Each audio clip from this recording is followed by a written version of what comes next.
ঘড়ির কাঁটায় সময়টা তখন শনিবার রাত 2:30 আর ওমান সাগরের ওপারে মার্কিন সেন্টকম নেটওয়ার্কের ওপর নেমে এলো সমরাস্ত্র ইতিহাসের সবচেয়ে বড় এভিয়েশন বিপর্যয়।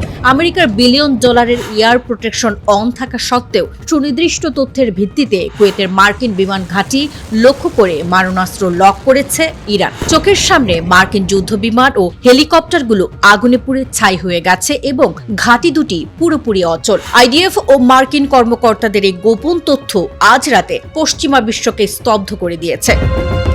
পারস্য উপসাগরের কৌশলগত হরমুজ প্রণালী ও তার সংলগ্ন আকাশসীমায় আজ এক প্রলয়ঙ্করী ও ঐতিহাসিক যুদ্ধের আগুন জ্বলে উঠেছে। ইরানের ইসলামী রেভলিউশনারি গার্ড কর্পস বা আইআরজিসি শনিবার সকালে এক বিস্ফোরক বিবৃতিতে জানিয়েছে, রাত আনুমানিক 1:30 আমেরিকার উস্কানিতে 4টি তেল ট্যাঙ্কার আইআরজিসি নেভির সমস্ত নিষেধাজ্ঞা ও বারবার দেওয়া সতর্ক বার্তাকে বুড়ো আঙ্গুল দেখিয়ে হরমুজ প্রণালী দিয়ে অবৈধভাবে পালিয়ে যাওয়ার চেষ্টা করছিল।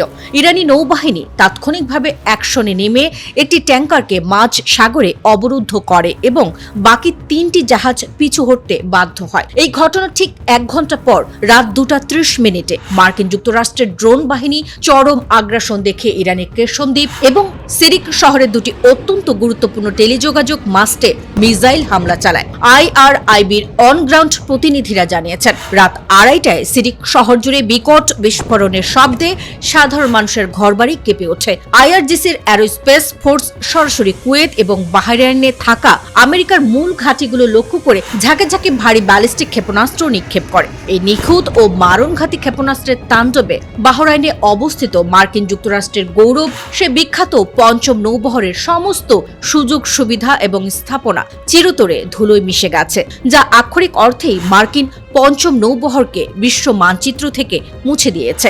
একই সাথে কুয়েতে অবস্থিত আমেরিকার আলী আল সালেম বিমান ঘাঁটি সহ দুটি অত্যন্ত গুরুত্বপূর্ণ সামরিক ঘাঁটি এখন সম্পূর্ণ ধ্বংস এবং অচল হয়ে পড়েছে। রণাঙ্গনে গোপন তথ্য বলছে, কুয়েতের এই মার্কিন ঘাঁটিগুলোতে পার্ক করে রাখা আমেরিকার বিলিয়ন ডলারের অত্যাধুনিক যুদ্ধ বিমান ও ফাইটার হেলিকপ্টারগুলো ইরানের ক্ষেপণাস্ত্রের আগুনে পুড়ে ছাই হয়ে গেছে।